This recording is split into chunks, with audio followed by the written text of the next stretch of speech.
Welcome to Liwin Funsta channel. இன்னைக்கு October 1st ஒரு current affairs தான் பார்க்க போறோம். Before getting into that, do subscribe our channel in all format. 32 episodes of banking awareness video course is available with free ebook and MCQs. Our app is available in Play Store. 1 year subscription can make use of the link in the description and in the pinned comment. And RBI circulars வேணும்னாலும் you can use the link in the description. 2025 World Para Athletics Championship வந்து டெல்லியில் நடக்குது. அங்கே Sumit until அப்படின்றவர் வந்து என்ன milestone achieve பண்ணார் அப்படின்னு கேட்டிருக்காங்க. Third consecutive world title in F64 ஜாக்வலினில் வின் பண்ணியிருக்கிறது தான் அவரோட achievement. So he is the one. Record medal haul by India, அதே மாதிரி இந்தியாவுமே நிறையா ரெக்கார்ட் மெடல்ஸ் வாங்கியிருக்காங்க வேர்ல்டு பேரா அத்லெட்டிக் சாம்பியன்ஷிப்பில். எங்கே நடக்குதுன்னா டெல்லி NCRல ஜவஹர்லால் நேரு ஸ்டேடியமில் October 1 நடந்துகிட்ருக்கு. ஸோ இதில் வேர்ல்டு பேரா அத்லெட்டிக்ஸ் சாம்பியன்ஷிப்பில் இந்தியா எத்தனை மெடல்ஸ் வாங்கினாங்க அப்படின்னா 2 gold, 1 silver, 1 bronze in javelin and discus ஈவெண்ட்ஸில் வாங்கியிருக்காங்க. சுமித் அன்டில், யோகேஷ் கத்துன்யா, சந்தீப் சஞ்சய் சர்கார், சந்தீப் சௌத்ரி இவங்க எல்லாருமே வந்து மெடல்ஸ் வின் பண்ணியிருக்காங்க. ஸோ F64 கிளாஸிஃபிகேஷன் என்ன, F56 என்னென்னா பேரா ஒலிம்பிக்ஸில் அவங்களோட டிசபிலிட்டிஸ்க்கு ஏற்ற மாதிரி கிளாஸிஃபிகேஷன் இருக்கும். ஒரு alphabet along with some numbers இருக்கும் எப்போவுமே. ஸோ அந்த இதுக்கு ஏற்ற மாதிரி தி 1 அப்படின்றத வந்து டீட்டெயிலாக கொடுத்துருக்காங்க. இந்தியா வந்து 4th rank in overall medal டேலியில் இருக்கும். So which is a good thing. Next வந்து repo rate by monthly monetary policy அக்டோபரில் அனௌன்ஸ் பண்ணிட்டாங்க. இப்போ எவ்வளோவா இருக்குது அப்படின்னா 5.5. ஸோ எந்த ஒரு சேஞ்சஸும் இல்லாமல் லாஸ்ட் டைம் என்ன இருந்துச்சோ அதுலேயே மெயின்டைன் பண்ணுறாங்க. பிகாஸ் ஆஃப் த அன்சர்டனிட்டி என்ன மாதிரி இருக்கும் நெக்ஸ்ட் அப்கமிங் மந்த் அப்படின்றது தெரியலன்றதுனால அப்படியே மெயின்டைன் பண்ணியிருக்காங்க. ஸோ ஸ்டேட்மெண்ட் எப்படி கொடுத்துருந்தாங்க அப்படின்னா 29th to October 1 வரையும் இந்த 57th மீட்டிங் வந்து MPC meeting, monetary policy committee meeting வந்து நடந்தது. ஸோ அதனோட ஃபைனல் தான் October 1 அனௌன்ஸ் பண்ணாங்க. தட் MPC மெம்பர்ஸ் யாரெல்லாம் பார்ட்டிசிபேட் பண்ணாங்க, யார் சேர்மன்ஷிப்பில் நடந்ததுன்ற டீட்டெயிலாம் இருக்குது. So first thing is chairman யார், ஆப்வியஸாக governor of RBI Sanjay Malhotra, அவர் தான் MPCயோட சேர்மனும் கூட. ஸோ என்ன மெம்பர்ஸ் எல்லாம் பார்ட்டிசிபேட் பண்ணாங்க அப்படின்னா Nagesh Kumar, doctor Nagesh Kumar, Saugata Bhattacharya, professor Ram Singh, doctor Poonam Gupta, Shri Indranil Bhattacharya 6 பேருமே இருந்திருக்காங்க. தென் MPC ஓட்டட் அனானமஸ்லி பண்ணியிருக்காங்க. ஸோ LAF அன்சேஞ்ச்டாக 5, தட் இஸ் ரெப்போ வந்து under the liquidity adjustment fund மாதிரி ஃபண்டு கீழே 5.50% அப்படியே கன்சிக்யூட்டிவாக மெயின்டைன் ஆகுது. அதனால் SDF 5.25, MSF 5.75, பேங்க் ரேட்டும் 5.57 இருக்கும் அப்படின்ற மாதிரி கண்டினியூ ஆகும்னு சொல்லியிருக்காங்க. ஆல்சோ ஸ்டாண்ட்ஸுமே வந்து நியூட்ரல் ஸ்டாண்ட்ஸில் தான் வச்சுருக்கோம் அப்படின்னு சொல்லியிருக்காங்க. So global and inflation Outlook இது வந்து யூஸ்வலாக இப்படி கொடுக்குறது தான் MPC மீட்டிங்கில். ஸோ குளோபல் எக்கனாமி வந்து மோர் ரெசிலியன்ட் தேன் ஆன்டிசிபேட்டட் இருக்குது. US அண்ட் சைனாவோட ரோபஸ்ட் க்ரோத் இருக்குது. க்ளவுடட் ஏன்னா நிறைய ப்ராப்ளம் இருக்குது. US க்ரோத் நம்பர்ஸ் எல்லாம் வந்து ரிவிஷன் பண்ணியிருக்காங்க. இப்போ US ஃபெட்டுமே வந்து அவங்களோட மானிட்டரி பாலிசி இருக்கும் இல்லையா, ஸோ அதில் வந்து நிறைய சேஞ்சஸ் அனௌன்ஸ் பண்ணியிருக்காங்க. ஸோ அதுக்கப்புறம் இதெல்லாம் வந்து ஜென்ரல் திங். இந்தியாவோட GDP எப்படி இருக்குன்னு யூஸ்வலாக கொடுப்பாங்க இல்லையா, ஸோ அந்த மாதிரி strong private consumption and fixed investment வந்து ரெக்கார்டாக இருக்கதா சொல்லியிருக்காங்க. ஸோ ரோபஸ்ட் க்ரோத் ஆஃப் 7.8% வந்து Q1 of this financial year இருக்குது அப்படின்னு சொல்லியிருக்காங்க. சப்ளை சைடுமே த க்ரோத் இன் GVA வந்து 7.6% இருக்குது அப்படின்னு சொல்லியிருக்காங்க. அப்புறம் ரூரல் டிமாண்ட்லாம் ஸ்ட்ராங்காக இருக்குது, நல்ல மான்சூன், ரோபஸ்ட் அக்ரிகல்ச்சர் ஆக்டிவிட்டீஸ் இருக்கும், அர்பன் டிமாண்ட் வந்து ரிவைவல் ஆகும் அப்படின்னு எக்ஸ்பெக்ட் பண்ணுறோன்னு சொல்லியிருக்காங்க. Revenue expenditure of the union and state government ரெண்டுமே வந்து இந்த ஃபிஸ்கல் இயரில் ஸோ ஃபார் நல்லா தான் இருக்குது. இன்வெஸ்ட்மெண்ட் ஆக்டிவிட்டீஸுமே வந்து ஹெல்தி க்ரோத்தில் தான் இருக்குது. Cement production, steel consumption July ஆகஸ்ட்டில் வந்து ஓரளவுக்கு நல்லா தான் இருக்குது. Production and import of capital goods எல்லாம் வந்து சம் மாட்ரேட்டாக இருக்குது அப்படின்னு சொல்லியிருக்காங்க. தென் மேனுஃபேக்சரிங் செக்டார் ரெக்கவர் ஆக ஆரம்பிச்சிருக்கு. சர்வீசஸ் ஆக்டிவிட்டி வந்து சஸ்டைண்டாக இருக்குது, பிகாஸ் ஆஃப் வாட்னு H1B விசா ப்ராப்ளம் அண்ட் இன்னும் நிறைய ப்ராப்ளம்ஸ்னால சர்வீசஸ் செக்டார் கொஞ்சம் நார்மலாக இல்லை. தென் அபவ் நார்மல் மான்சூன், அது காரிஃப் சோவிங் எல்லாமே வந்து குட் ப்ராக்ரஸில் இருக்குது. So that next agriculture and rural டிமாண்ட்லாம் நல்லா ஃபர்தர் பிரைட்டன் ஆகும் அப்படின்னு நினைக்கிறாங்க. Then also they are adding GST revision. So அந்த ரேஷ்னலைசேஷன் ஆஃப் GSTயும் வந்து எக்ஸ்பெக்ட் பண்ணுறாங்க, பூஸ்ட் பண்ணும் கன்சம்ஷன் க்ரோத்தை டிமாண்ட் சப்போர்ட் பண்ணும் அப்படின்னு நினைக்கிறாங்க. Then rising capacity utilisation, financial condition, domestic demand improve ஆகுறது, இதெல்லாம் வந்து இன்வெஸ்ட்மெண்ட்ஸ் ரிலேட்டடாக நல்ல Q2 Q4 Q3 Q4 இருக்கும்னு எக்ஸ்பெக்ட் பண்ணுறதுனால, ஸோ ஜிஎஸ்டிலாம் வேறு நம்ம ஸ்ட்ரீம்லைன் பண்ணியிருக்கிறதுனால அப்கமிங் இயர் எப்படி அப்கமிங் குவார்ட்டர்ஸ் எப்படி இருக்க போகுது அப்படின்றதையும் கொடுத்துருக்காங்க. ஸோ மொத்த GDP for this financial year 6.8% growth இருக்கும் அப்படின்னு ப்ரொஜெக்ட் பண்ணியிருக்காங்க. Q2 7%, Q3 6.4%, Q4 வந்து 6.2% இருக்கும்னு சொல்கிறாங்க. Then real GDP for next financial year, next Q1 of financial year எவ்வளோ இருக்குன்னா 6.1 அப்படின்னு சொல்லியிருக்காங்க. Risks are evenly balanced. So இப்போ ஜிடிபி முடிஞ்சதுக்கப்புறம் சிபிஐ இன்ஃப்ளேஷன், அது 8 இயர் லோக்கு இருக்குது, 1.6% இயர் ஆன் இயரில் ஜூலையில். இதுக்கு முன்னாடி வந்து இவ்வளோ இருந்துச்சா, ஆகஸ்ட்டில் வந்து 2.1 இருக்குது. It is the first increase after 9 months அப்படின்னு சொல்லியிருக்காங்க. ஸோ ஜூலை வரையும் கம்மியாகிட்டு இருந்த இன்ஃப்ளேஷன் கொஞ்சம் கூட ஆரம்பிச்சிருக்கு because of various reason. Festive season கூட ஒரு ரீசன்னு சொல்லலாம். தென் இன்ஃப்ளேட்டட் கண்டிஷன்ஸ் லைக் ஆக்சுவலாக இந்த ஆகஸ்ட்டில் after the Independence Day speech by the prime minister நிறைய பேர் வந்து எதெல்லாம் கம்மியாகும் எதெல்லாம் கூட இருக்கும் அப்படின்ற ஒரு ஆன்டிசிபேஷன் வந்து வர ஆரம்பிச்சிருச்சு. ஸோ ஜிஎஸ்டினால் எதெல்லாம் குறைய போகுதுன்னு தெரியும்ல, அதை வாங்குறது சுத்தமாக ஸ்டார்ட் பண்ணிட்டாங்க, எஸ்பெஷலி ஆட்டோமொபைல் இண்டஸ்ட்ரியில். எதெல்லாம் கூடும்னு எக்ஸ்பெக்ட் பண்ணுறதா நியூஸ் பேப்பர்ஸில் வர ஆரம்பிச்சிச்சோ அதை மட்டும்தான் பர்ச்சேஸ் பண்ண ஆரம்பித்தாங்க. ஸோ ப்ராபப்ளி செப்டம்பர் அக்டோபரில் the inflation will be more because of the demand is more. GST ஸ்ட்ரீம்லைனுக்கு அப்புறம் நிறைய பேர் வாங்க ஆரம்பிச்சிருப்பாங்க. And so for primarily driven by the sharp and the food inflation அப்படி தான் சொல்லியிருக்காங்க. அக்டோபரில் தான் பீக்காக இருந்தது 2024. Inflation with the fuel group mood the narrow அப்படின்னும் சொல்லியிருக்காங்க. கோர் இன்ஃப்ளேஷன்னா ஃபுட் அண்ட் ஃபியூவல் எக்ஸாம் பண்ணிகிட்டு இருக்கிறது தான் கோர் இன்ஃப்ளேஷன். ஸோ அது வந்து 4.2% தான் இருந்திருக்கு. And excluding the precious metals core inflation was 6%. அந்த கோர் இன்ஃப்ளேஷன்லேயும் ப்ரெஷியஸ் மெட்டலை எக்ஸ்க்ளூட் பண்ணிட்டா 3.0% தான் இருந்தது அப்படின்னு சொல்லியிருக்காங்க. Then second half of this financial year வந்து ஹெல்தி ப்ராக்ரஸ் இருக்கும் because of the south west monsoon வந்து நல்லா இருக்கிறதுனால ஹையர் கார்ப்ஸ் சோவிங் வந்து பார்த்துருக்காங்க.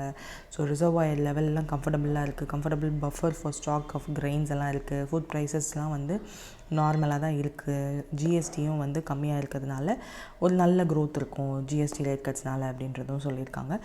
So CPI inflation for this financial is now projected to 2.6% for the whole financial year. Then ஒரு குவார்ட்டராக பிரிக்கிறாங்க.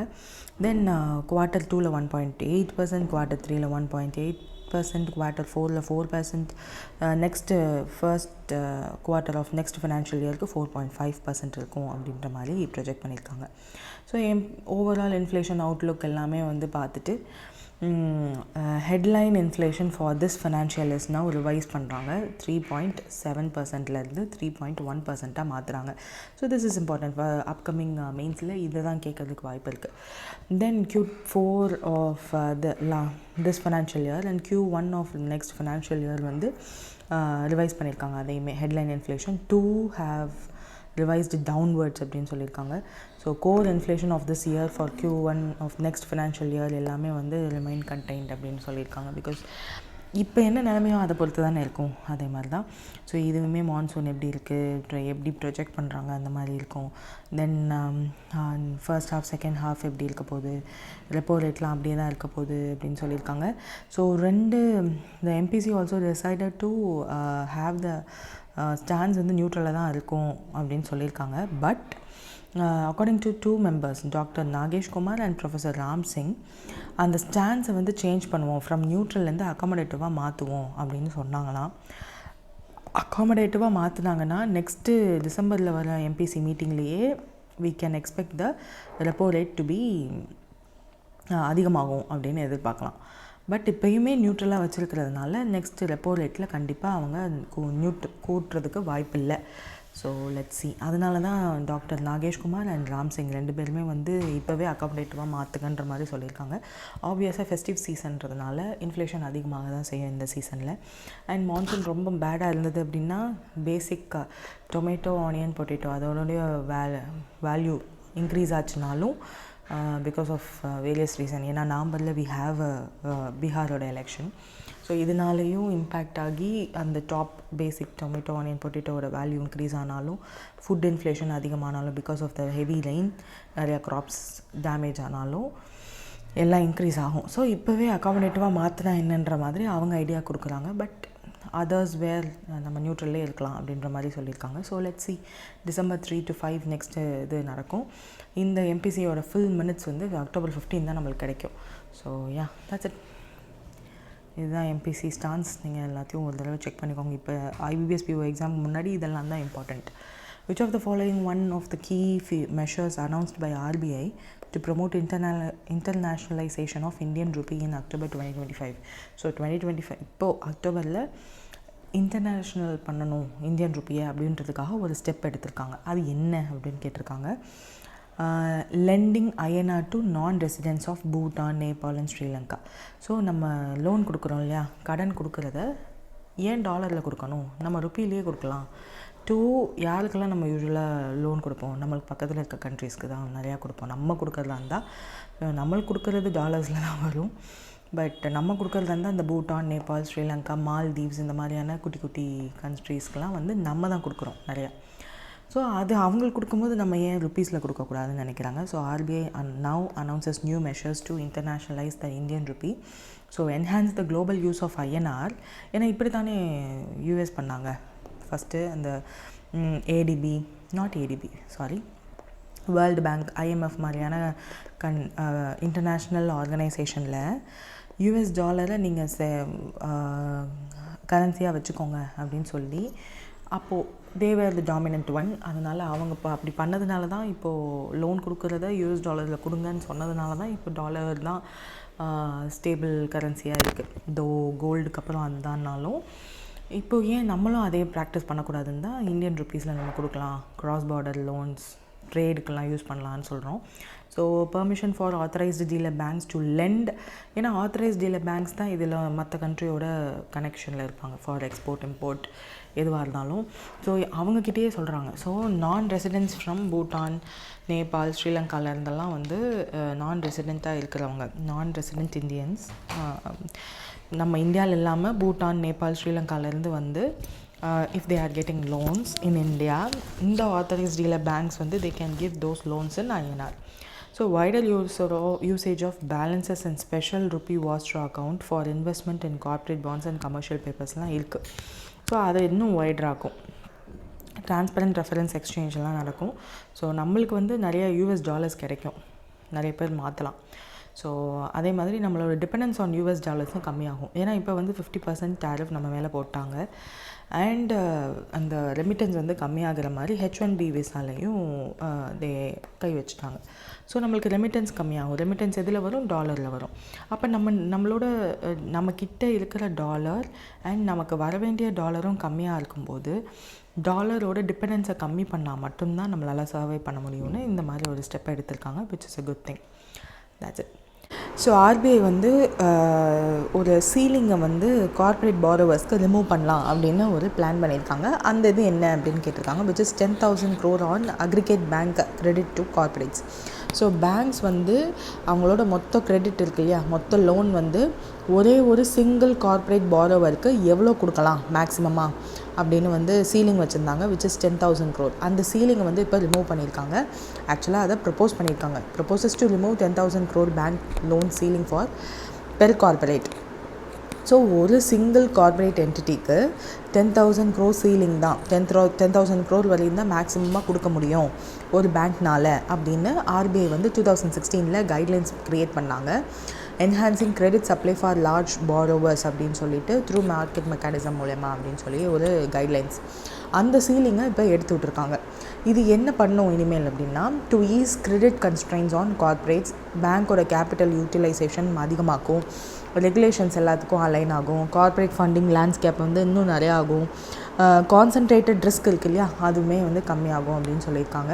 So இது மட்டும்தான். ஜஸ்ட் அந்த பெர் கார்ப்பரேட்டுக்கு எவ்வளோ லோன் மேக்ஸிமம் அப்படின்றது வந்து 10,000 crore இருந்துச்சு. அதை ப்ரப்போஸ் பண்ணியிருக்காங்க வித்ட்ராவல் பண்ணலாம் அப்படின்னு சொல்லி 2016 guidelines on enhancing credit supply for large borrowers அப்படின்றது தான் அந்த கைட்லைன்ஸ்.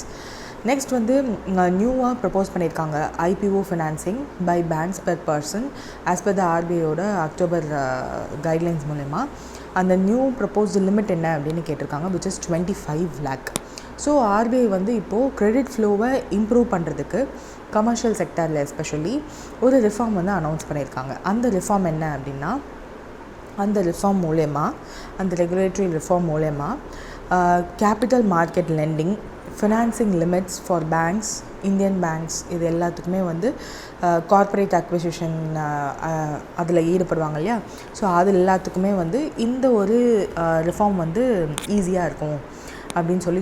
ஸோ இதில் என்ன சொல்ல வராங்க அப்படின்னா, இதுக்கு முன்பு நம்ம நியூஸ் பார்த்தோம் இல்லையா, அந்த 10,000 crore வந்து கார்ப்பரேட் பாரோவர்ஸ் லார்ஜ் எக்ஸ்போஷரை வந்து கம்மி பண்ணணும்னு நினைக்கிறாங்கன்னு. ஸோ அதெல்லாமே வந்து பேங்க்கோட கிரெடிட் ஃப்ளோவை இன்க்ரீஸ் பண்ணுறதுக்காக. ஸோ அதுதான் இந்த மொத்த நியூஸ்லேயுமே கொடுத்துருக்காங்க. So RBI announces capital market and credit flow reforms. So capital மார்க்கெட்டுக்கு என்ன ரிஃபார்ம்ஸ் மேக் பண்ணியிருக்காங்கன்னா, அந்த ஃபஸ்ட் ஒன், வெயிட் மினிட், அந்த நியூஸையும் காமிச்சிடுறேன். ஸோ இந்த 10,000 crore இருக்குல்ல, இதுவும் அண்ட் கேபிட்டல் மார்க்கெட்டை என்ஹான்ஸ் பண்ணுறதுக்கு இன்டர்நேஷ்னல் ருப்பியில் ப்ரொமோட் பண்ணலாம். தட் வி ஆர் எக்ஸ்சேஞ்சிங் இல்லையா, இந்த பூட்டான் அந்த மாதிரியான கண்ட்ரீஸ்க்கு ஐஎன்ஆர்லேயே லோன் கொடுக்கலான்னு சொல்கிறது. அப்புறம் 10,000 crore aggregate bank credit to corporates கொடுக்குறத லார்ஜ் எக்ஸ்போஷர் எல்லாத்தையும் வித்ட்ரா பண்ணலாம் அப்படின்ற ஒரு சீலிங். இது எல்லாமே வந்து கிரெடிட் ஃப்ளோவை கிரெடிட் ஐபிஓ ஃபினான்சிங் அப்படின்னு ஒன்று புதுசாக இது பண்ணியிருக்காங்க. ஸோ இது என்னதுன்னா, the limit for loans against listed shares. So சில பேர் வந்து அவங்க ஷேர்ஸ் லிஸ்ட் பண்ணியிருக்க ஷேர்ஸ் இருக்கு இல்லையா, அதை கொலாட்ரலாக வச்சு லோன் வாங்குவாங்க. ஸோ அதுக்கு வந்து 20 lakh இருந்தது, இப்போ வந்து 25 lakh அந்த மாதிரி மாற்றிருக்காங்க. ஸோ இது வந்து IPO financing, that is loans to subscribe in IPO shares. So IPO release பண்ணுறாங்க, இனிஷியல் பப்ளிக் ஆஃபரிங். ஒரு இப்போ என்ன கம்பெனி, எல்என்டின்னு வச்சுப்போம். இப்போ எல்என்டி வந்து இப்போது ஐபிஓ அனௌன்ஸ் பண்ணுறாங்க அப்படின்னா, அந்த ஐபிஓவில் நான் வந்து ஷேர் வாங்கணும்னு நினைக்கிறேன், அந்த ஷேர் வாங்குறதுக்கு எனக்கு லோன் வேணும் அப்படின்னா அந்த ஐபிஓ ஃபினான்சிங்காக சம் லோன் வாங்குவாங்க. ஸோ அதெல்லாம் வந்து 10 lakhலேருந்து இப்போ 25 lakh இன்க்ரீஸ் பண்ணியிருக்காங்க. And another one, listed shares இருக்கு இல்லையா, நான் ஏற்கனவே சொன்ன மாதிரி ஷேர் லிஸ்ட்டாக இருக்குது, அந்த ஷேரை காமிச்சு, அந்த ஷேரை கொலாட்ரலாக காமிச்சு லோன் வாங்குறாங்க இல்லையா. ஸோ அதுவுமே வந்து 20 lakhன்னு இருந்தது முன்னாடி, இப்போ 1 crore வரையும் லோன் வாங்கிக்கலாம் அப்படின்ற மாதிரி என்ஹான்ஸ் பண்ணியிருக்காங்க. இது எல்லாமே வந்து கிரெடிட் ஃப்ளோவுக்காக. ஸோ கிரெடிட் ஃப்ளோ இருக்கணும் அப்படின்றதுக்காக பண்ணுறது தான். அதே மாதிரி தான் நம்ம முன்னாடி பார்த்தா ஆர்பிஐயோட சீலிங் ஆன் கார்ப்பரேட் பாரோவர்ஸோட லார்ஜ் பாரோவர்ஸ்க்கு கொடுக்க வேண்டிய லோன் சீலிங் இருக்கு இல்லையா, அந்த 10,000 crore சீலிங்கையுமே வந்து எடுத்து விட்ருக்காங்க. அண்ட் சேஞ்சிங் ரிஸ்க் வெயிட் அதுவுமே வந்து பண்ணியிருக்காங்க. ஸோ இன்ஃப்ராஸ்ட்ரக்சர் லோன்ஸ்க்கெல்லாம் வந்து சர்டன் இன்ஃப்ராஸ்ட்ரக்சர் லோனுக்கெல்லாம் வந்து கிரெடிட் ரிஸ்க் வெயிட் எல்லாத்தையுமே how much the loan risks அப்படின்னு சொல்லிட்டு அந்த கேபிட்டல் அடிக்குவசி இருக்கும் இல்லையா, ஸோ அதுவுமே வந்து ரெடியூஸ் பண்ணியிருக்காங்க.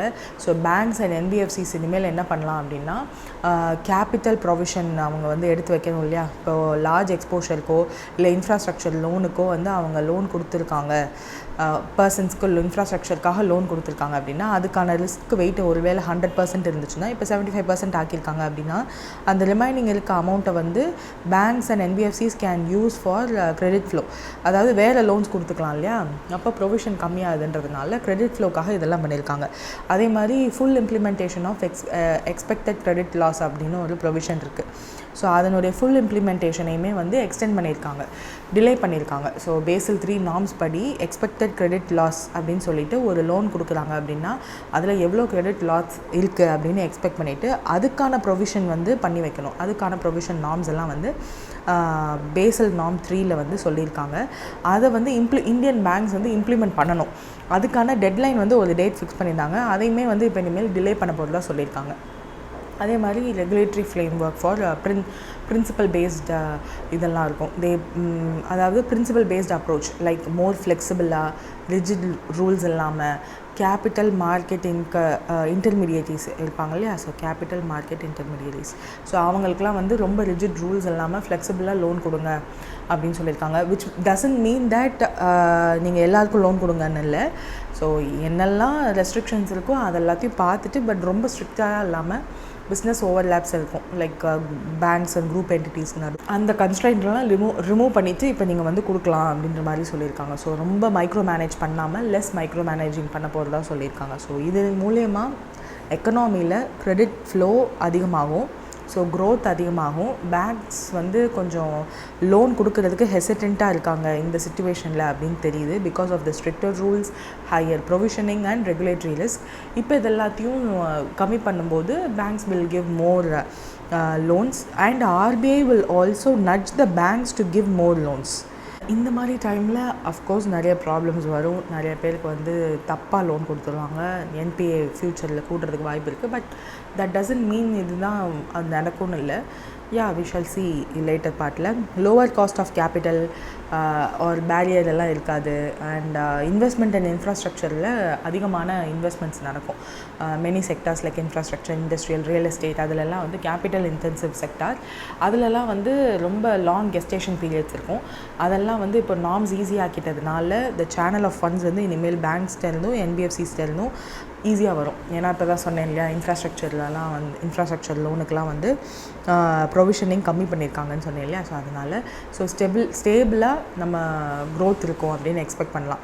So delay in stricter norms, principle based rules, risk weights and adjustments எல்லாம் கம்மி பண்ணதுனால it will be there. So upcoming இயரில் நம்மளோட க்ரோத், ஜிடிபி க்ரோத், நம்மளோட எக்கனாமியோட க்ரோத் நல்லபடியாக இருக்கணுன்றதுக்காக இதெல்லாம் பண்ணுறாங்க. Because of the various reasons நம்மளோட க்ரோத் வந்து ஸ்லோ டவுன் ஆகுன்ற எக்ஸ்பெக்டேஷன் இருக்கிறதுனால RBI is taking the step. So அதை ஞாபகம் வச்சுக்கோங்க. இதனால் கண்டிப்பாக சைட் எஃபெக்ட்ஸ் இருக்கும், நிறைய என்பிஏ ஆகிறதுக்கு சான்சஸும் இருக்குது இதை லூப் ஹோலாக யூஸ் பண்ணிவிட்டு. பட் இப்போதைக்கு நம்ம எக்கனாமி நல்லா வளரணும் அப்படின்னா கண்டிப்பாக இதெல்லாம் பண்ணி தான் ஆகணும். தேர் வில் பி, அதுக்காக முன்னாடி இருந்த அளவுக்கு ஸ்ட்ரிக்டர் ரூல்ஸ் இல்லை இப்போது அப்படின்றதுக்காக that doesn't mean RBI will won't look at NBFCs and banks. அவங்களோட ஒர்க்கெல்லாம் எப்படி இருக்குதுன்னு பார்க்காம விட மாட்டாங்கலாம் இல்லை.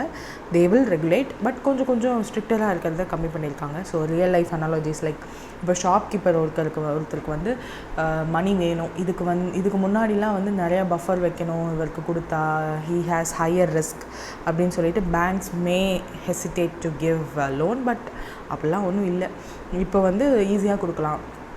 அண்ட் 22 ஒரு பெரிய லார்ஜ் ஃபர்ம் இருக்குது, அவங்களுக்கு கொடுக்கணும்னு நினைக்கிறோம்னாங்களும் they can give easily. Policy change, bank behaviour, இதெல்லாம் வந்து லோன் ஈஸியாக கிடைக்கிறதுக்கு ஈஸியாக இருக்குது, இப்போ வழி வகுத்துருக்கு. அதை தான் வந்து சொல்கிறாங்க. Like real estate investment trust, infrastructure investment ட்ரஸ்ட்லலாம் வந்து அதிகப்படியான லோன் கிடைக்கிறதுக்கு வாய்ப்புகள் இருக்குது. ஸோ அதுதான் கொடுத்துருக்காங்க. Listed debt securities and IPO ஃபினான்சிங்க்கெலாம் வந்து மாற்றிருக்காங்க 10 லேக்லேருந்து 25 லேக்னு. ஸோ இதுக்கெல்லாம் நோ சீலிங்னு சொல்லியிருக்காங்க, no lending against securities. So இதெல்லாம் வந்து சொல்லியிருக்காங்க. So this is the basic thing. And இன்னொன்றும் வந்து ஆர்பிஐ சொல்லியிருக்காங்க, விச் இஸ் ஆர்பிஐ வந்து proposed changes to EC, external credit borrowing இருக்கு இல்லையா. ஸோ அந்த ஃப்ரேம் ஒர்க்கில் சில சேஞ்சஸ் வந்து ப்ரப்போஸ் பண்ணியிருக்காங்க. அந்த சேஞ்சஸில் இப்போ கொடுத்துருக்க ஆப்ஷனில் எது not a part of the new சேஞ்சஸ்ன்னு கேட்டிருக்காங்க, விச் இஸ் நத்திங் பட் இசிபியோட கேப் வந்து 500 million பெர் கம்பெனின்னு சொல்லியிருக்காங்க, which is not that. So RBI வந்து liberalised framework for external credit பாரோவிங்க்கு அனௌன்ஸ் பண்ணியிருக்காங்க. எக்ஸ்டர்னல் கிரெடிட் பாரோவிங்னா என்னென்னா, வெளிநாட்டிலேருந்து நம்ம கவர்மெண்ட்டுக்கு தேவையான லோனை வந்து வெளிநாட்டிலேருந்து எக்ஸ்டர்னல் கமர்ஷியல் பாரோவிங். ஸோ வெளிநாட்டிலேருந்து தே ஆர் கெட்டிங் டெட் அப்படின்னு அர்த்தம். மோஸ்ட்லி நம்ம கவர்மெண்ட் வந்து 90% ஆஃப் த லோன்ஸ் வந்து இன்டர்னலாக தான் வாங்குவாங்க, த்ரூ பாண்ட்ஸ் மூலயமா. ஸோ செக்யூரிட்டிஸ் இருக்குது, டேட்டட் செக்யூரிட்டிஸ், டீபிள்ஸ், எல்லாமே வந்து 1 இயர்க்குள்ளே மோர் தென் 1 இயர் டேட்டட் செக்யூரிட்டிஸ் எல்லாமே இருக்குது. பாண்ட்ஸ் மூலயமா அவங்க இந்தியாக்குள்ளேயே வாங்கிப்பாங்க. ரொம்ப தேவைப்படும் பட்சத்தில் இசிபிஸ் போவாங்க. அதுவுமே வந்து international organisations like IMF, world bank, இந்த மாதிரி தான் போவாங்க. ரொம்ப ஒரு கண்ட்ரிக்கிட்ட அந்த மாதிரியெல்லாம் போக மாட்டாங்க. ஸோ ஆர்பிஐ வந்து ஓவர் ஹால் ஆஃப் இசிபி ஃப்ரேம் ஒர்க்கை பண்ண போகிறதா சொல்லியிருக்காங்க. ஸோ யூஸ்வலாக எக்ஸ்டர்னல் கமர்ஷியல் பாரோவிங்ஸில் கவர்மெண்ட் மட்டும் இல்லாமல் இந்தியன் ஃபர்ம்ஸ் இருக்காங்க இல்லையா, இந்தியன் ஃபர்ம்ஸுமே வந்து வெளிநாட்டிலேருந்து வாங்கினாங்க மணி, ஓவர்சீஸ் சோர்ஸஸ்லேருந்து, ஃபாரின் லெண்டர்ஸ்லேருந்தோ இல்லை ஃபாரின் கேபிட்டல் மார்க்கெட்லேருந்தோ ஃபாரின் கரன்சியில் லோன் வாங்கியிருந்தாங்க அப்படின்னா that comes under external commercial borrowing. இங்கே உள்நாட்டில் இருக்கிற இந்தியாவுக்குள்ளே இருக்க பிஸ்னஸ் நீட்ஸ்க்காக வெளியிலேருந்து அவங்க லோன் வாங்கியிருந்தாங்க அப்படின்னா that comes under external commercial borrowing. So இது ஃபாரின் எக்ஸ்சேஞ்ச் ஒரு எக்ஸ்டர்னல் டெட் ரெகுலேஷன் மூலயமா ஆர்பிஐ வந்து ரெகுலேட் பண்ணுவாங்க. இதில் வந்து செட் ஆஃப் ரூல்ஸ் சீலிங்ஸ் எல்லாம் இருக்குது. இவ்வளோ தான் வாங்கணும், ஒரு ஃபினான்ஷியல் இயரில் மேக்ஸிமமாக இவ்வளோ தான் வாங்கணும் அப்படின்னு அந்த மாதிரியான ரூல்ஸ் எல்லாம் இருக்குது. அதுக்கப்புறம் எவ்வளோ காஸ்ட்டில் வாங்கணும், அதுக்கப்புறம் என்ன பர்பஸஸ்க்கெலாம் வாங்கலாம், எதுக்கெல்லாம் வாங்கக்கூடாது அப்படின்ற மாதிரியான ரூல்ஸ் எல்லாம் இருக்குது. அதே மாதிரி இந்த லோன்ஸுக்கெல்லாம் வந்து மெச்சூரிட்டி இருக்கு இல்லையா, அதுலேயுமே சர்டன் லிமிட்டேஷன்ஸ் இருக்குது. ஸோ பாரோவிங் லிமிட் அப்படின்னு பார்த்தோம்னா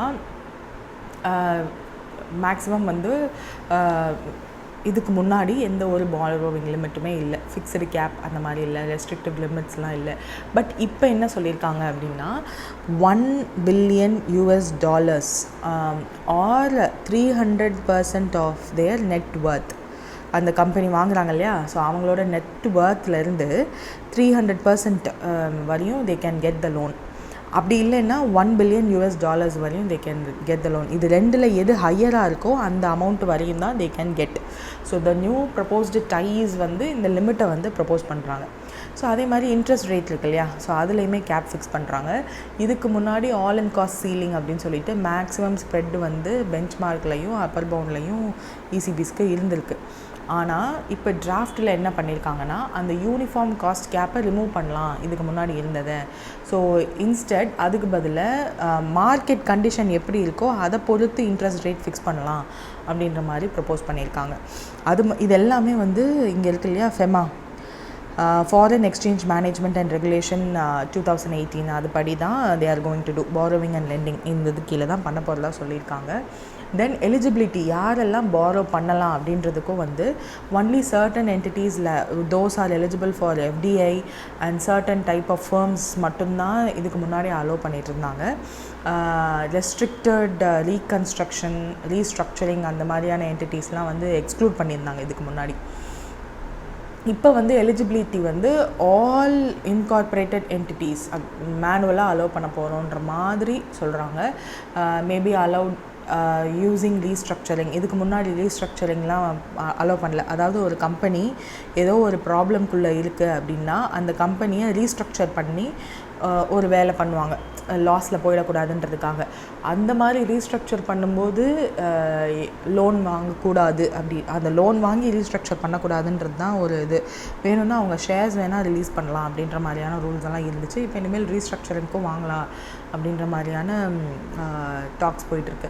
அதே மாதிரி எண்ட் யூஸோட ரெஸ்ட்ரிக்ஷன்ஸுமே இருக்குது. செவரல் ரெஸ்ட்ரிக்ஷன்ஸ் ஆன் ஹவு இசிபிஸை வந்து ப்ரொசீட் பண்ணணும்.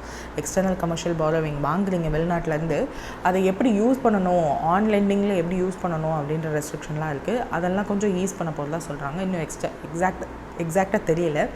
அதே மாதிரி மெச்சூரிட்டி ரெக்குவயர்மெண்ட்ஸுமே வந்து மினிமம் ஆவரேஜ் தான் எடுப்பாங்க. இப்போ அதுக்கு வந்து யூனிஃபார்மாக இருக்கட்டும், மெச்சூரிட்டி ஃப்ளோர் வந்து யூனிஃபார்மாக இருக்கட்டும். ஃபார் எக்ஸாம்பிள் 3 years அப்படின்னா 3 years ஃபார் மோஸ்ட் செக்டார்ஸ். ஏதாவது மேனுஃபேக்சரிங் அந்த மாதிரி ஒரு செக்டாருக்கும் ஒவ்வொரு டைப் ஆஃப் மெச்சூரிட்டி நார்ம்ஸ் வந்து வைக்கலாம். ரிப்போர்ட்டிங் அண்ட் ரெகுலேட்டரி கம்ப்ளைண்ட்ஸ் வந்து இதுக்கு முன்னாடி வந்து ஸ்ட்ரிக்டாக இருந்துச்சு. ஃப்ரீக்வெண்ட்டாக ரிப்போர்ட் பண்ணணும், என்ன சேஞ்ச் பண்ணியிருந்தாலும் அதை உடனடியாக ரிப்போர்ட் பண்ணணும். அந்த ரிப்போர்ட் பண்ணுறதுக்கான டைமிங்கும் வந்து இருந்தது. இப்போ இனிமேல் அதெல்லாம் கொஞ்சம் ஈஸ் பண்ணலாம். சிம்பிளிஃபைட் ரிப்போர்ட்டிங், டைம்லெஸ், அந்த டைம்லைனுமே வந்து ரிலாக்ஸ் பண்ணலாம். ரொம்ப ஃப்ரீக்வெண்ட்டாக கொடுக்குற மாதிரி வேண்டாம் அப்படின்ற மாதிரியான விஷயங்கள்லாம் கொண்டு வராங்க. ஸோ இதன் மூலயமா ஃபாரின் கேபிட்டல் இந்தியன் ஃபர்ம்ஸுக்கு ஈஸியாக உள்ளே வரும். ஸோ இது என்ன வரும், டாலராக உள்ளே வரும். ஸோ நம்ம டாலர் உள்ளே வர்றதுக்கு என்னெல்லாம் ஆர்பிஐ பண்ணுறாங்கன்றதை பாருங்கள். ஏன்னா நம்மளோட மேக்ஸிமம் ரெமிட்டன்ஸ் ஓவரால் வேர்ல்டுலேயே நம்மளுக்கு தான் வந்து அதிகமாக வந்துட்டு இருந்துச்சு. அந்த ரெமிட்டன்ஸ் ஓரளவுக்கு பிரேக் ஆகும் அப்படின்னு தெரிஞ்சதுக்கப்புறம் அந்த டாலரை என்ன வழியிலெல்லாம் உள்ளே இந்தியாவுக்குள்ளே கொண்டு வர முடியுமோ அந்த ஸ்டெப்ஸ் எல்லாம் கொஞ்சம் கொஞ்சமாக சர்டன் ரூல்ஸை ரிலாக்ஸ் பண்ணுற மாதிரி இருந்தாலும் இதனால் ஃப்யூச்சரில் நம்மளுக்கு ப்ராப்ளம்ஸ் வரலாம் அப்படின்னு தெரிஞ்சும் RBI is taking this step. That is to make sure நம்மளோட டாலர் சப்ளை வந்து நல்ல ஸ்டெடியாக இருக்கணும் அப்படின்றதுக்காக. ஸோ எப்போவுமே டாலர் சப்ளை ஸ்டெடியாக இருக்கணுன்றதுக்காக இதெல்லாம் பண்ணாலும் நம்மளோட டிபெண்டன்ஸ் ஆன் டாலர்ஸ் வந்து அதிகமாக இருக்குதுன்னு தெரிஞ்சுக்கிட்டு அதுக்கான வேலையும் அதை கம்மி பண்ணுறதுக்கான வேலையையும் ஆர்பிஐ பண்ணுறாங்க. லைக் நம்ம லோன் வந்து மற்ற பக்கத்தில் இருக்க கண்ட்ரீஸ்க்கு கொடுக்குறத ருபீஸில் இனிமேல் கொடுக்கலாம் அப்படின்னு சொல்லிட்டு. ஸோ இதெல்லாம் வந்து steps taken by RBI. So என்ன அளவுக்கு எக்ஸ்டர்னல் விஷயங்கள் இந்தியன் எக்கனாமியை பாதித்தாலும் RBI is the one who's taking the steps to stabilise the economy அப்படின்றத தெரிஞ்சுக்கோங்க. அதனால தான் எல்லோரும் ஆர்பிஐக்குள்ளே போகிறோம்னு நினைக்கிறாங்க. That's it. Then what was India's total GST collection in September 2025 as per the government data released on October 1 அப்படின்னா GST collection 1.89 lakh crores. Mostly இப்போல்லாம் கேட்குறது இல்லை அப்படின்னு நம்ம எப்போ படிக்காமல் விடுறோமோ அப்போ தான் இந்த கொஸ்டின் வந்து வரும் எக்ஸாமில். So year on year growth பார்த்திங்கன்னா லாஸ்ட் செப்டம்பர் 2024 எவ்வளோ இருந்துச்சோ அதை விட 9% க்ரோத் வந்து GST collection இருந்திருக்கு, 1.89 lakh crore. So the Ministry of Finance announced 9.1% year-on-year GST collection growth. உண்மையான அமௌண்ட் எவ்வளோ? 1.89 lakh crore. Highest monthly growth in the last 4 months because of various reasons. எக்கனாமியோட க்ரோத்தே வந்து கம்மியாக தான் இருந்தது. அதுலேயும் ரொம்ப கம்மியானது வந்து ஆகஸ்ட் சீசனில். ஸோ அதனால தான் ஆகஸ்ட் 15 நம்ம ப்ரைம் மினிஸ்டர் ஸ்பீச்சில் அவர் அனௌன்ஸ் பண்ணார் that we are going to reduce certain ஜிஎஸ்டின்னு சொல்லிட்டு. அப்புறம் எல்லா நியூஸ் பேப்பர்ஸ்லேயும் வந்து ஸ்பெக்குலேஷன்ஸ் வர ஆரம்பிச்சிச்சு அபவுட் எந்த இதெல்லாம் வந்து ரெடியூஸ் ஆக போகுது, எந்த ப்ராடக்ட்ஸ் எல்லாம் கூட போகுது அப்படின்னு சொல்லிட்டு. ஸோ எதோட ப்ரைஸ் எல்லாம் கூட போகுதுன்னு தெரிஞ்சிச்சோ அதனுடைய சேல்ஸ் எல்லாம் அதிகமாக ஆரம்பிச்சிச்சு. எதெல்லாம் கம்மியாக போகுதுன்ற ஸ்பெக்குலேஷன் இருந்துச்சோ அதனுடைய சேல்ஸ் சுத்தமாக ஹால்ட் ஆக ஆரம்பிச்சிச்சு. அதில் தான் வந்து ஆட்டோமொபைல், எலக்ட்ரானிக்ஸ் இதெல்லாம் பொருந்தும். அண்ட் அதெல்லாம் வந்து இப்போது ரிசல்ட்டிங்கில் தான் இது வந்திருக்கு. ஸோ ஜிஎஸ்டி பற்றின பேசிக் ரீசன்ஸ் அதெல்லாம் இருக்கும், just read it. Then new dearness allowance வந்து சென்ட்ரல் கவர்மெண்ட் எம்ப்ளாயீஸ்க்கு ஜூலை 1லேருந்து அனௌன்ஸ் பண்ணிட்டாங்க, which is 58% increase. So 8th pay commission வர்றதுக்கு முன்னாடி இது வந்தது வந்து எல்லாருக்கும் ஓ வா அப்படி தான் இருந்திருக்கும். பட் யா 55% to 58% அனௌன்ஸ் பண்ணியிருக்காங்க. பேசிக் பே, பென்ஷன், எஃபெக்ட் இது எல்லாத்தையும் சேர்த்து அதிலேருந்து 58%. ஸோ ஜூலை 1லேருந்து எஃபெக்டிவாக இருக்கும். நம்ம செப்டம்பர் ஆகிடுச்சு அப்படின்னு கேட்டால் ஜூலை, ஆகஸ்ட், செப்டம்பர் இது எல்லாத்தையும் சேர்த்து வந்து கொடுப்பாங்க. பல்காக அமௌண்ட் வரும் சென்ட்ரல் கவர்மெண்ட் எம்ப்ளாயீஸ் எல்லாருக்கும். Then who has been appointed as the MD and CEO of Union Bank of India அப்படின்னு கேட்டிங்கன்னா ஆஷிஷ் பாண்டே. ஸோ அவர் தான் MD and CEO of Union பேங்க்காக அப்பாயிண்ட் பண்ணியிருக்காங்க. ஆல்சோ கல்யாண் குமாரை வந்து MD and CEO of Central Bank of இந்தியான்னு 3 இயர்ஸ்க்கு அப்பாயிண்ட் பண்ணியிருக்காங்க. இது நேற்றே நம்ம பார்த்த மாதிரி இருக்குது. பட் யா எந்த இந்தியன் ஸ்டேட் டூரிசம் டிபார்ட்மெண்ட் வந்து குளோபல் டூரிசம் அவார்ட் 2025 வந்து வின் பண்ணியிருக்காங்க for their work in sustainable and tourism initiative இன்க்ளூசிவாக பண்ணதுனால அப்படின்னா ஆந்திர பிரதேஷ். ஸோ அங்கே வந்து நிறைய டூரிசம் வரணும், எஸ்பெஷலி இந்த எலக்ட்ரானிக் டூரிசம் அதிகமாக இருக்கணும் அங்கே அப்படின்ற மாதிரியான நிறைய விஷயங்கள் பண்ணிகிட்ருக்காங்க. எஸ்பெஷலி அமராவதி இந்த கேபிட்டல் அதை ரிவைவ் பண்ணுறதுக்கு சந்திரபாபு நாயுடுவோட ட்ரீம் ப்ராஜெக்ட். ஸோ அதுக்கும் நிறைய இன்வெஸ்ட்மெண்ட்ஸ் பண்ணிகிட்ருக்காங்க. சென்ட்ரல் கவர்மெண்ட்டுமே வந்து அதுக்கு ஹெல்ப் பண்ணுறாங்க.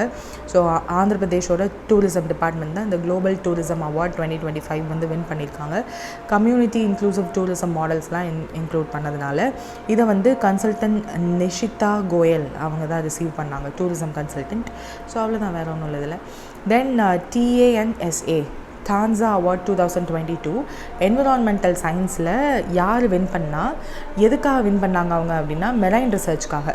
ஸோ அவங்களோட கான்ட்ரிபியூஷன் வந்து மெரைன் ரிசர்ச் ரிலேட்டடாக இருந்திருக்கு. அது யாருன்னா professor Arthur James. So TANSA award 2022 is presented for environmental science. எங்கே இது வந்து ப்ரெசென்ட் பண்ணியிருக்காங்கன்னா உதகமண்டலம், தமிழ்நாடு. ஸோ ஊட்டியில் தான் Tamil Nadu state council for science and technology தான் இந்த ப்ரெசென்ட் பண்ணியிருக்காங்க அவார்டை. ப்ரொஃபஸர் ஆர்த்தர் ஜேம்ஸ் அப்படின்றவருக்கு மெரைன் ரிசர்ச் அச்சீவ்மெண்ட்ஸ்க்காக. So TANSA award is the Tamil Nadu state கவுன்சிலோட ஒரு award, science and technology award, Tamil Nadu scientist award அப்படின்னு சொல்லுவோம். ஸோ சயின்டிஸ்ட்க்கு ஆனுவலாக அவங்களோட எக்ஸலன்ஸ் காமிக்கிறதுனால அவங்களுக்கு இந்த அவார்டு வந்து கொடுத்துருந்துருக்காங்க. ஸோ பாரதிதாசன் யூனிவர்சிட்டியில் தான் he was working environmental science ன்னு சொல்லிட்டு இவருக்கு வந்து 50,000 கேஷ் ப்ரைஸ் ப்ளஸ் சைட்டேஷன் வந்து கொடுத்துருக்காங்க. ப்ரொஃபஸர் ஆர்த்தர் ஜேம்ஸ் வந்து chair department of marine science Bharathiar யூனிவர்சிட்டியில் இருந்திருக்காரு.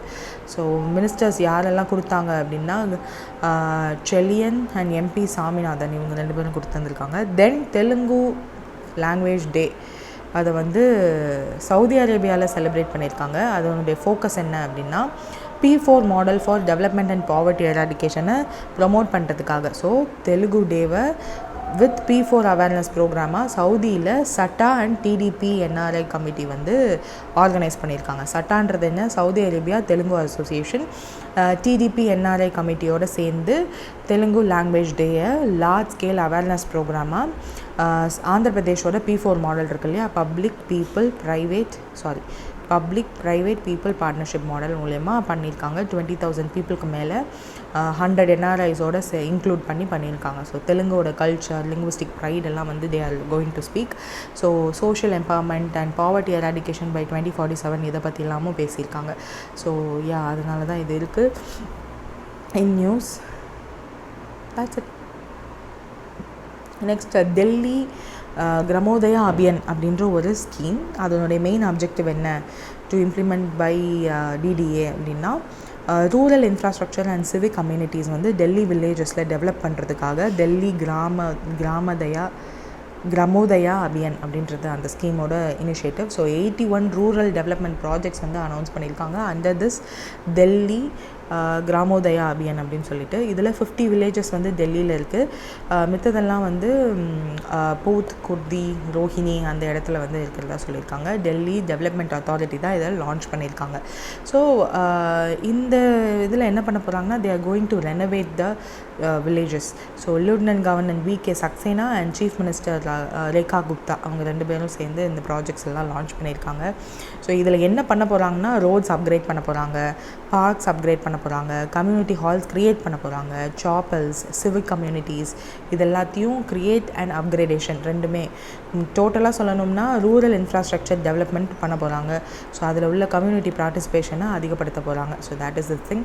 இந்த டெல்லி கிராமோதயா அபியான் வந்து 2023 டிசம்பர்லேயே லான்ச் பண்ண ஒரு இனிஷியேட்டிவ். டெல்லியோட அர்பன் வில்லேஜஸை சிவிக் கம்யூனிட்டிஸ் எல்லாத்தையுமே வந்து இம்ப்ரூவ் பண்ணணும், ரோட் கன்ஸ்ட்ரக்ஷன்லாம் நல்லபடியாக கொடுக்கணுன்றது. பட் இப்போ தான் வந்து அதை திரும்ப ரிவைவ் பண்ண ஆரம்பிச்சிருக்காங்க. ஸோ பைப்டு நேச்சுரல் கேஸ்லாம் வந்து கொடுக்க போதா சொல்லியிருக்காங்க. இந்த ப்ராஜெக்ட் வந்து ஆல் ஓவர் இந்தியா போயிட்டு தான் இருக்கணும்.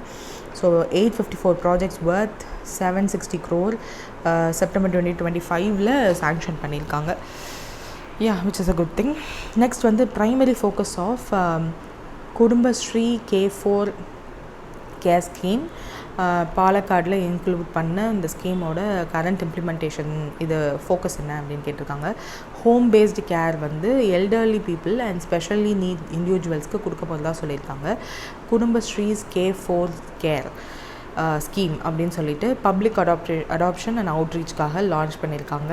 கேரளா கவர்மெண்ட்டில் 10,000 பெனிஃபிஷரிஸுக்கு இது போய் சேர போகிறதா சொல்லியிருக்காங்க. ஸோ எல்டர்லி பீப்புளுக்கு, மென்டலி சேலஞ்ச் சில்ட்ரன் இருக்காங்க இல்லையா, அவங்களுக்கு பேஷண்ட்ஸ்க்கு, அவங்க ஹோமில் இருந்தாலும் சரி ஹாஸ்பிட்டலில் இருந்தாலும் சரி 2 weeks to a month வரையும் பேஸ்ட் ஆன் தேர் நீட்ஸ் அந்த பர்சனலைஸ்டு கேர் வந்து ப்ரொவைட் பண்ண போகிறதா சொல்லியிருக்காங்க. Kudumbashree workers through caregiving roles மூலமாக they are going to do. K4 care is an extension of Harsham Geriatric Care Scheme 2018 launch பண்ணது. So K4 ஸ்கீமும் அதுலேருந்து தான் வருது.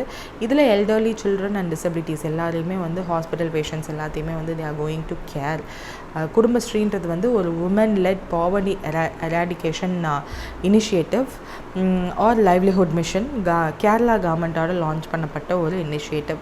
ஸோ அதில் தான் இந்த K4 கேர் அப்படின்னு கொடுக்க போகிறாங்க. ஹர்ஷம் ஸ்கீமுமே வந்து 2018 லான்ச் பண்ணது. ஸ்டேட் ரன் பண்ணுற ஒரு கேர் கிவிங் ஸ்கீம் தான். ஸோ அது எல்லாத்தையும் ஒன்று பண்ணி இப்போது லான்ச் பண்ணியிருக்காங்க திரும்ப. Okay, then what is the total financial outlay provided by the Union Cabinet for the mission of Atmanirbhar Bharat in pulses? So 2025 to 2031 வரையும் இந்த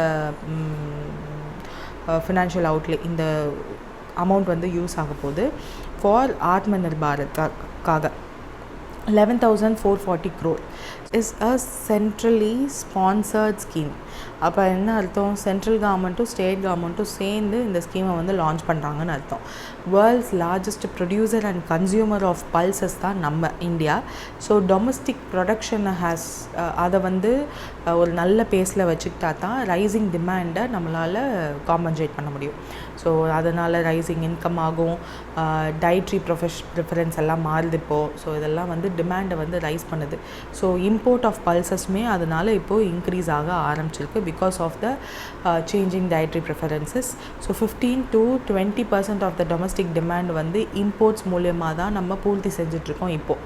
so key pulses to focus என்னது, தூர், உரத் அண்ட் மசூர். இது எல்லாத்தையும் இந்த வருஷத்தோட பட்ஜெட் படிச்சிருந்தீங்க, 2025 ஃபெப்ரவரியில் வந்த பட்ஜெட் படிச்சிருந்தீங்கன்னா இந்த 3 தாலுக்கும் உரிய இம்போர்ட்டை கம்மி பண்ணுறதுக்கான விஷயங்கள் எல்லாம் நாங்கள் ஹேண்டில் பண்ண போகிறோம், மிஷன் பல்சஸ் அப்படின்னு சொல்லி ஸ்டார்ட் பண்ண போகிறோம்லாம் சொல்லியிருந்தாங்க. ஸோ அதுதான் வந்து இப்போது எக்ஸிக்யூட் பண்ணுறாங்க.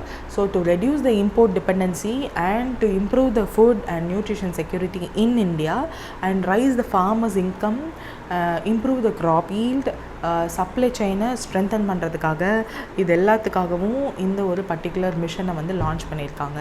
ஸோ இதில் வந்து பல்சஸ் கல்டிவேட் பண்ணுற ஏரியாஸ் இருக்கு இல்லையா, அது எல்லாத்தையும் கலெக்ட் பண்ணிவிட்டு அதில் எல்லாத்துலேயும் அவங்களோட க்ராப் ஈல்டை அதிகப்படுத்துறதுக்கு என்னெல்லாம் பண்ண முடியுமோ they are going to do.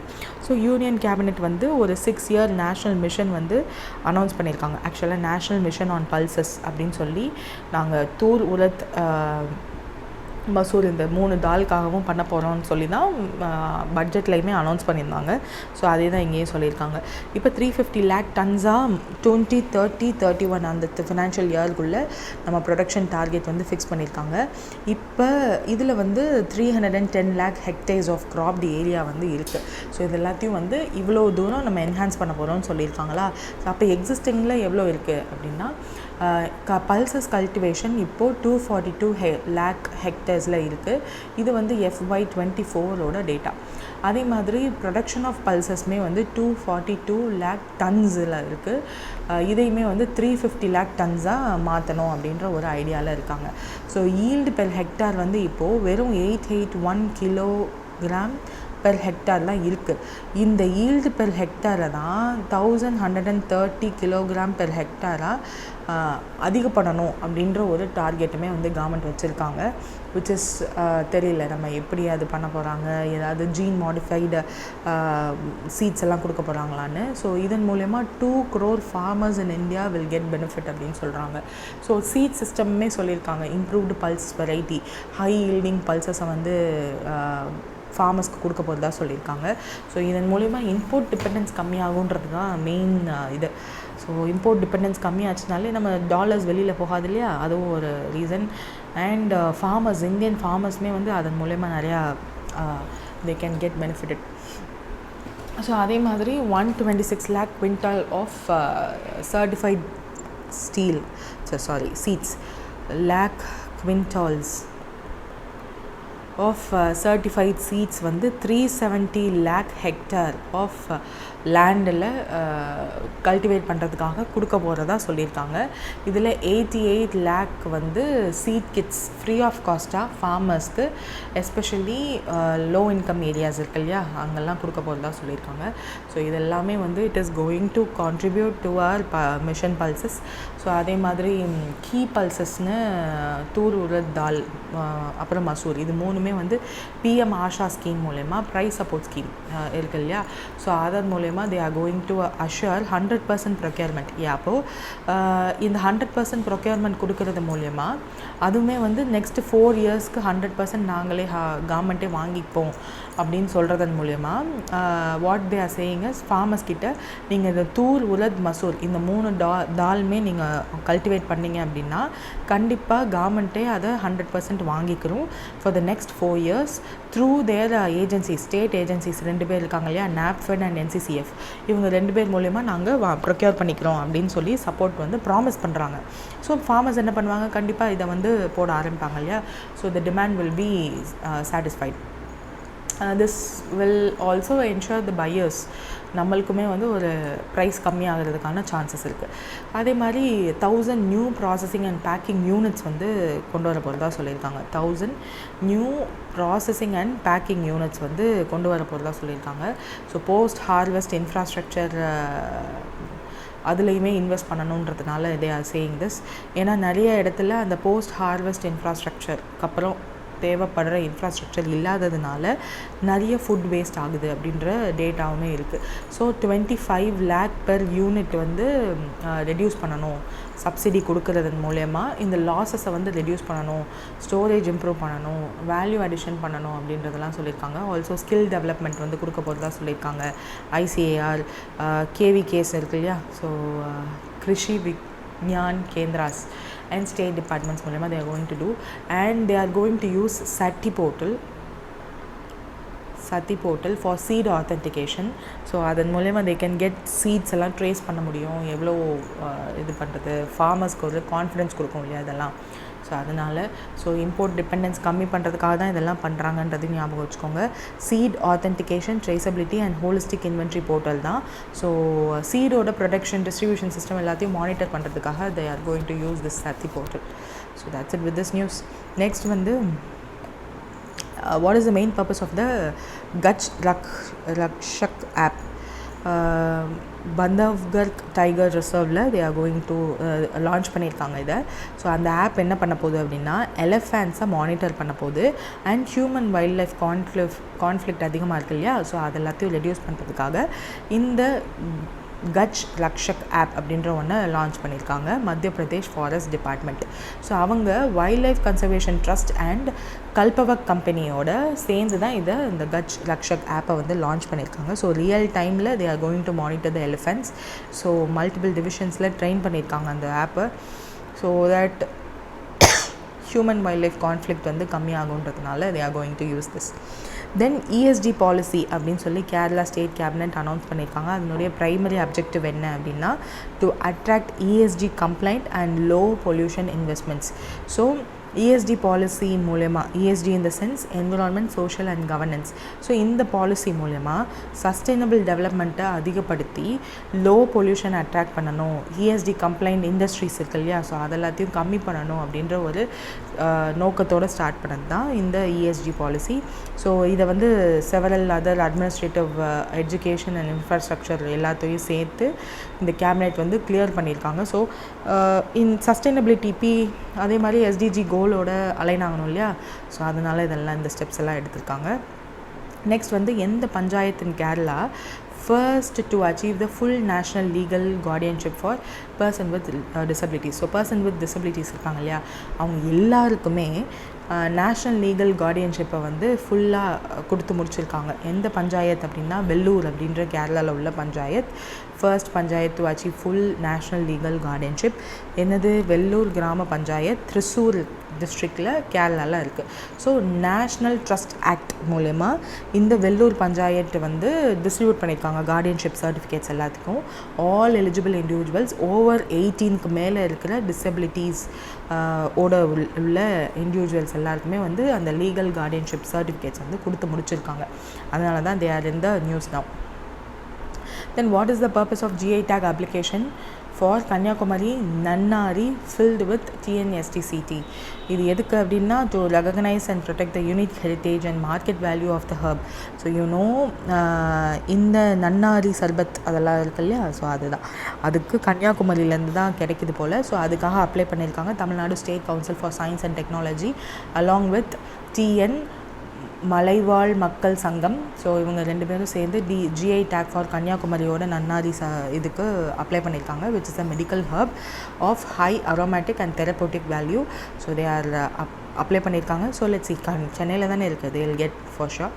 Then revised MSP வந்து வீட்டுக்கு ஃபார் இந்த நெக்ஸ்ட் ஃபினான்ஷியல் இயர் அனௌன்ஸ் பண்ணியிருக்காங்க. மார்க்கெட்டிங் இயருக்கு, ஐ மீன் மார்க்கெட்டிங் இயர்னால் இப்போ ப்ரொக்யூர் பண்ண போகிறாங்க இல்லையா, ஸோ ப்ரொக்யூர் பண்ணும்போது என்ன ப்ரைஸில் ப்ரொக்யூர் பண்ண போகிறாங்க அப்படின்றத வந்து கேபினெட் அப்ரூவ் பண்ணிட்டாங்க. அதனுடைய ரேட் வந்து 2585 per quintal. ஸோ கேபினெட் அந்த ஹைக்குமே வந்து அனௌன்ஸ் பண்ணியிருக்காங்க. This 2 amount is hike 1. Prime minister Narendra Modi அவரோட சேர் பண்ண கேபினெட் மீட்டிங்கில் தான் 160 per quintal for week வந்து ஹைக் பண்ணியிருக்காங்க. So which results to 2585 per quintal. So next marketing இயர்னால் இப்போ தானே ப்ரொக்யூர் பண்ண போகிறாங்க, அதனால இப்போ அனௌன்ஸ் பண்ணியிருக்காங்க. So MSP for 6 rabi crops எல்லாத்துக்குமே வந்து அனௌன்ஸ் பண்ணிட்டாங்க. ஸோ டார்கெட் வந்து 119 million tons of wheat production வந்து ரெக்கார்ட் க்ரியேட் பண்ணணும் திஸ் ஃபினான்ஷியல் இயரில் அப்படின்றது தான் இது. So let's see. Commission for agriculture costs and prices, CACP, இதுதான் வந்து ஒரு statutory body under the ministry of agriculture. இவங்க தான் யூஸ்வலாக வந்து கிரவுண்ட் லெவலில் போய் ஃபார்மர்ஸ் கிட்ட எந்த அளவுக்கு ஒரு க்ராப் வளர்கிறதுக்கு எவ்வளோ இன்புட்ஸ் வந்து போடுறாங்க இன் டேர்ம்ஸ் ஆஃப் வேல்யூ வந்து பார்ப்பாங்க. ஸோ அது எல்லாத்தையும் செக் பண்ணிவிட்டு, so minimum support price government எவ்வளோ ஃபிக்ஸ் பண்ணால் அவங்களோட அந்த இன்புட் காஸ்ட் எல்லாத்தையும் சாட்டிஸ்ஃபை பண்ண முடியும் அப்படின்னு செக் பண்ணி அந்த அமௌண்ட்டை வந்து அந்த எம்எஸ்பியை கவர்மெண்ட் கிட்ட சஜஸ்ட் பண்ணுறதே இந்த CACP தான். Government will just approve it, அவ்வளோதான், வேறு ஒன்றும் அவங்க சேஞ்சஸ்லாம் பண்ண முடியாது. So that is the thing here. 2585 per quintal அப்படின்னு ஃபிக்ஸ் பண்ணுறதே CACP தான். So what unique feature was introduced for the first time in the Indian currency through 100 rupee coin released in October 2025 அப்படின்னா பாரத் மாதா இன் வாரத முத்ரா அதை டெபிக் பண்ணுற மாதிரி கொண்டு வந்திருக்காங்க. So this is the coin. இதில் நம்மளோட பாரத் மாதா இருக்கிற மாதிரி, இந்தியா தாய் இருக்கிற மாதிரி எப்போ ரிலீஸ் பண்ணுறாங்கன்னா RSSோட 100th year செலிப்ரேஷன் அப்போது ரிலீஸ் பண்ணுறாங்க. லிஸ்ட். ஸோ இது எல்லாத்தையும் நீங்கள் பார்த்துருப்பீங்கன்னு நினைக்கிறேன். 1925 RSS ஸ்டார்ட் பண்ணாங்க. ஸோ இந்த வருஷம் 100th year. Then phase 1 of department of justice special campaign 5.0 வந்து நடந்துட்டுருக்கு. அதோடைய அவுட்கம் என்ன அப்படின்னா pending grievances and sites for Swachhata எல்லாத்தையும் ஐடென்டிஃபை பண்ணி தே ஆர் கோயிங் டு சரி பண்ண போகிறாங்க. இதையுமே நான் வந்து ஏற்கனவே சொல்லியிருக்கேன். அக்டோபர் 2 வரையும் இதெல்லாம் அந்த மாதிரி ஸ்வச்சாத்தா கேம்பெயின் வந்து நடக்கும். அதில் ஸ்பெஷல் கேம்பெயினும் நடந்திருக்கு. That's it with this. How many new KVs has cabinet approve பண்ணியிருக்காங்க for civil sector in October அப்படின்னா 57. So Kendriya Vidyalaya central government approve பண்ண சென்ட்ரல் கவர்மெண்ட் ஸ்கூல்ஸ் கேபினெட் வந்து 57 நியூ கேவிஸை வந்து அண்டர் சிவில் செக்டர் கீழே லான்ச் பண்ணியிருக்காங்க. 17 states union territories including north eastern states, hilly area எல்லாத்துக்கும் சேர்த்து தான் வந்து அனௌன்ஸ் பண்ணியிருக்காங்க. அதனுடைய ஒர்த் வந்து 5862.55 crore. 9 yearsல ஸ்டார்டிங் ஃப்ரம் நெக்ஸ்ட் ஃபினான்ஷியல் இயர்லேருந்து they are going to build. So Kendriya Vidyalaya வந்து 1962 central government chain of central government ஸ்கூல்ஸாக செட்டப் பண்ண ஆரம்பிச்சது மினிஸ்ட்ரி ஆஃப் எஜுகேஷன் கீழே to provide quality education. And transfer ஆகிறாங்க இல்லையா சென்ட்ரல் கவர்மெண்ட் எம்ப்ளாயீஸ், அவங்களுக்கு வந்து அவங்களோட குழந்தைங்களுக்கு வந்து அந்த நான் டிஸ்டர்ப் ஆகாத ஒரு கரிக்குலம் இருக்கணுன்றதுக்காக உருவாக்கப்பட்டது தான். ஸோ அதே மாதிரி இதில் பால்வத்திகா அப்படின்னு ஒன்று இருக்குது, 3 year foundation stage preschool. So அது வந்து கேவிக்கு முன்னாடி அனுப்புறது. ஸோ அதுவுமே வந்து இப்போது அடிஷ்னலாக they are adding now. So மொத்தமாக வந்து ஸ்டூடெண்ட்ஸ்க்கு பெனிஃபிட்டாக இருக்கும். இவ்வளோ டைரக்ட் பர்மனெண்ட் ஜாப்ஸ் வந்து க்ரியேட் பண்ணப்படும். ஸோ நெக்ஸ்ட் 9 yearsல they are going to build. Then phase 3 of BRCP which is Biomedical Research Career Program ஓட டோட்டல் ஃபினான்ஷியல் அவுட்லே எவ்வளோன்னு கேட்டிருக்காங்க, which is 15,000 crore. ஸோ அதுக்கான அப்ரூவல் வந்து கொடுத்துருக்காங்க. கேபினெட் அப்ரூவ் பண்ணிட்டாங்க BRCPக்கு. Biomedical research initiative, department of biotechnology and Wellcome Trust யூகேல இருக்குது. இவங்க 2 பேரும் சேர்ந்து தான் வந்து இதை பண்ண போகிறாங்க. 2025-31 they are going to create and extension வந்து 37-38 வரையும் போகலாம். ஒருவேளை இதுக்குள்ளே பண்ணி முடிக்க முடியலன்னா 37-38 வரையும் எக்ஸ்டெண்ட் பண்ணலாம் அப்படின்னு சொல்லி இப்போவே கொடுத்துருக்காங்க. ரிசர்ச் ஃபெல்லோஷிப் அண்ட் கிராண்ட்ஸை இம்ப்ரூவ் பண்ணுறதுக்காக they are doing this. So biomedical ரிசர்ச்சில் கட்டிங் எட்ஜ் நிறைய விஷயங்கள் பண்ணிகிட்ருக்கோம். ஸோ அது எல்லாத்தையும் இம்ப்ரூவ் பண்ணுறதுக்காக we are doing this. That's it with this. Next my Bharat mobile application அப்படின்னு ஒன்று வந்து லான்ச் பண்ணியிருக்காங்க. யூத் என்கேஜ்மெண்ட் அண்ட் லீடர்ஷிப்பை என்கரேஜ் பண்ணுறதுக்காக. யார் லான்ச் பண்ணான்னா மன்சுக் மந்தவியான்ற மினிஸ்டர் தான் லான்ச் பண்ணுறாரு. So he is the minister of youth affairs and sports. So அதனால் லான்ச் பண்ணி வைக்கிறாரு. டிபார்ட்மெண்ட் ஆஃப் யூத் அஃபேர்ஸ் தான் இதை லான்ச்சே பண்ணுறாங்க. டிஜிட்டல் இந்தியா கார்பரேஷன் டிசைன் பண்ணுறாங்க. ஸோ யூத்தோட லீடர்ஷிப் அண்ட் அந்த பார்ட்டிசிபேஷன் இம்ப்ரூவ் பண்ணுறதுக்காக இந்த ஆப் வந்து யூஸ் ஆகும். So that's it for today. If any do comment and make sure you use the link in the description for bundle purchase, and thank you for listening.